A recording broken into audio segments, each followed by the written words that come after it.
Hello, YouTube Dyers. This is WaterDive122, and today I'm finally back to another episode of Magic Metal Mondays. Now, I'm pretty sure you all are thinking, why are you filming this on a Thursday? It's Magic Metal Monday. Well, mainly because this one is another special edition. No, it's not like a progressive rock band like Yes. I am talking about another band of the Big Four, my third favorite Big Four band, Slayer. Slayer! Yep. We're going to talk about Slayer. We're going to rank all 12 of their albums. Yes, usually people leave out one of the albums, but we're going to get to it today. So without further ado, let's get started. Coming in at number 12, no surprise here, the 1996 album Undisputed Attitude. I wouldn't even classify this album as a Slayer album, mainly because it's just a lot of covers from other bands, like from punk bands. Why the hell does Slayer want to go punk? I mean, if Slayer fans want to hear their favorite band, they want to hear thrash metal. They don't want to hear like punk rock or whatever the heck Slayer does on Undisputed Attitude. Yeah, this album is just not great at all. Alright, moving on to number 11, the album that came after Undisputed Attitude, Diabolus in Musica, released in 1998. This album is not much better than Undisputed Attitude, but in a way, it is an improvement. The only reason why I put Diabolus above Undisputed Attitude is because there are a lot more original Slayer songs, and In the Name of God is one of the greatest songs that Slayer ever did, in my opinion. But yeah, In the Name of God is definitely a hidden gem off of this album for sure. But the rest of the album is just not great. No. Moving on to number 10, their most recent and their final album, unfortunately, 2015's Repentless.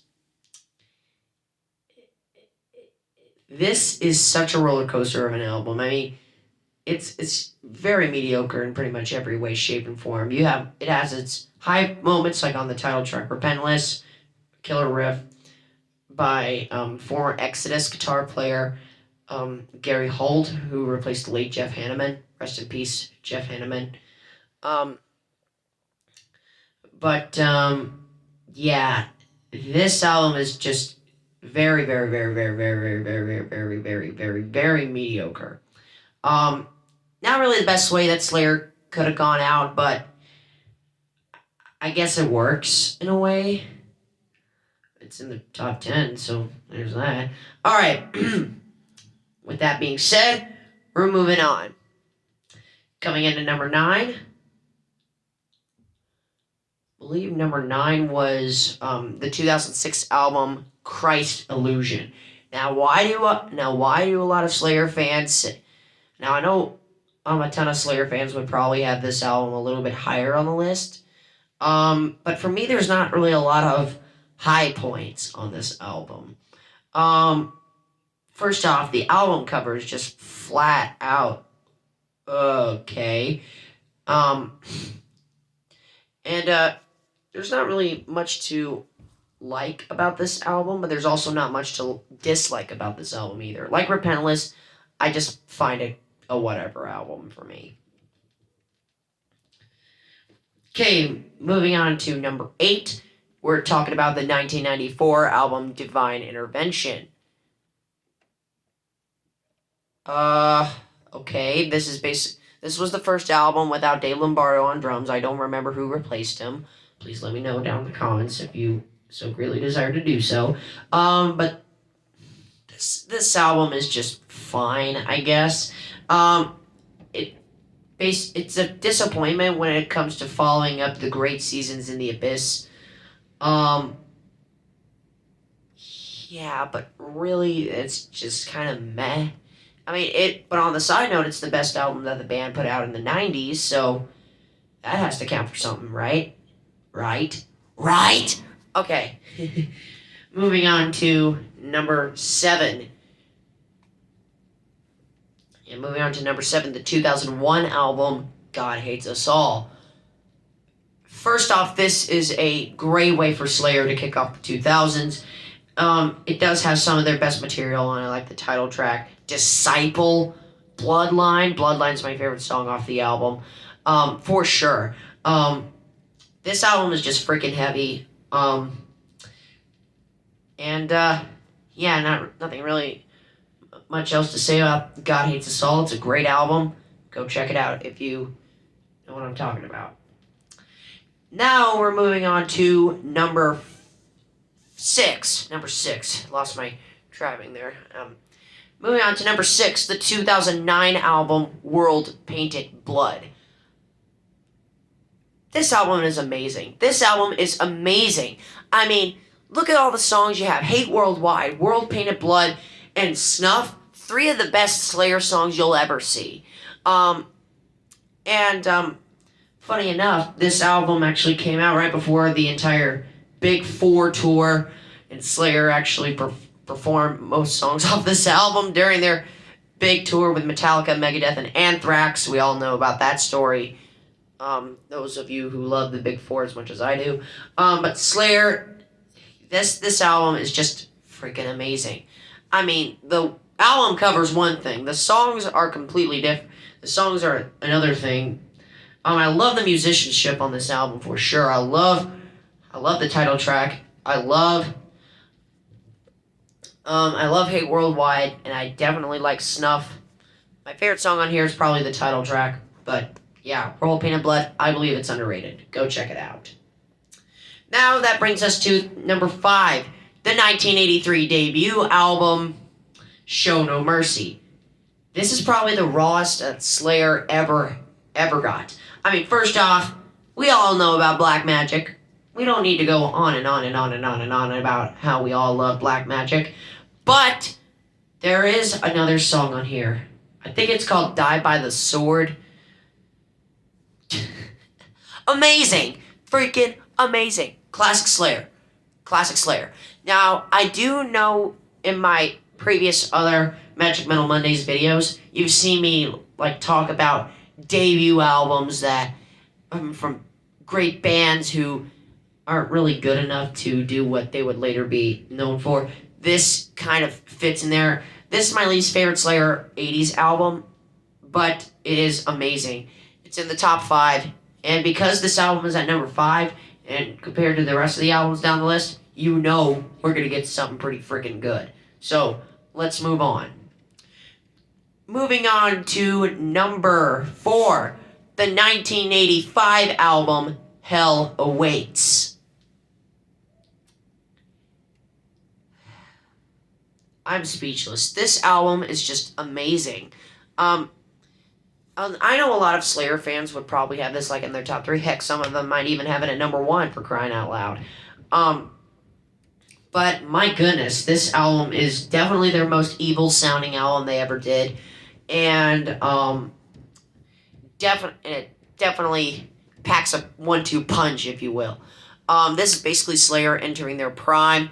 This is what I consider to be first of 4 straight great albums, classic albums by Slayer. This is a freaking classic. And for them just to do this in their second album, it's just amazing. This album is just freaking killer. My favorite song on here is At Dawn They Sleep. Heavy song. Heavy. Classic Slayer, all I could say. Just classic freaking Slayer. So with that said and done, number 4, Hell Awaits. That brings us to number 3, the 1988 album, South of Heaven. What a freaking album this is. This album is just in your face. It takes basically everything that they did on Rain and Blood, and they just basically made it a lot more doomier, a lot more melodic, if you will. When I first listened to this album, I was not a huge fan of the production of this. I did like the album cover though. I thought the album cover was freaking killer. If you don't know what I mean, check it out. It's freaking amazing. South of Heaven, great album. My favorite songs on here are South of Heaven and Mandatory Suicide. Those are definitely my top 2 off of this album. And Spill the Blood is another great song, too. A great closure. And, yeah, so South of Heaven, number 3. What more can I say? Now, this part was very tough for me to rank because I love both of these albums for sure. But I have my reasons why I put them here. Number 2, the 1990 album, Seasons in the Abyss. This is probably the best sounding Slayer album that they ever did. I mean, where do I even begin? War Ensemble, Dead Skin Mask, Spirits in Black, Skeletons of Society, heck, title track, classic. A lot of Slayer fans would probably have this one number 1, but for me, it's number 2 because the album I'm going to get to in just a second, I feel is even better. But I love the production off of this album, and I love the musicianship of this album. Tom Araya sounds phenomenal on this album. Kerry King and, of course, Jeff Hanneman does great, and Mr. Dave Lombardo, amazing. What more can I say? This is a killer album. Check it out. Before we get to number 1, I'd like to talk about their EP from 1984, Haunting the Chapel. Now, I'm putting this as an honorable mention because A, it's an EP. Hello. But, honestly, this could have been a real Slayer album. They could have made this album in 1984 and have 13 albums instead of 12. Or 12 instead of 11, or however you want to put it. But this album is amazing. I mean, heck, you got Chemical Warfare. That already gets it this high. Yeah, honorable mention, Haunting the Chapel. Amazing EP. And now we get to number 1.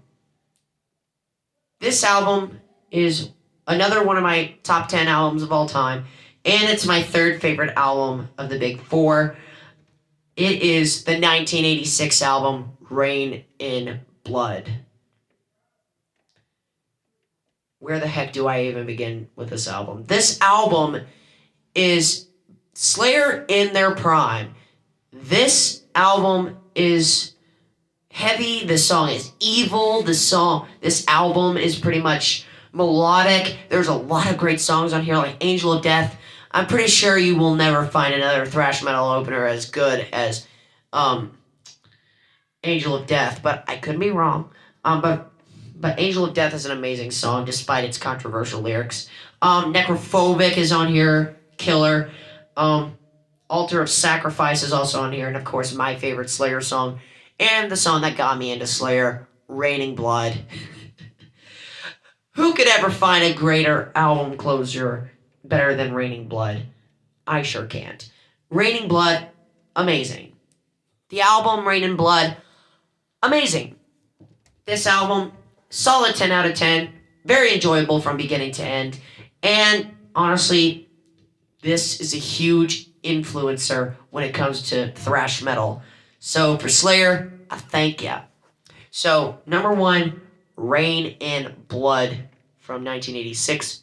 One of my top 10 albums of all time. And on my next Magic Metal Mondays video, I will be going over my top 10 favorite albums of all time.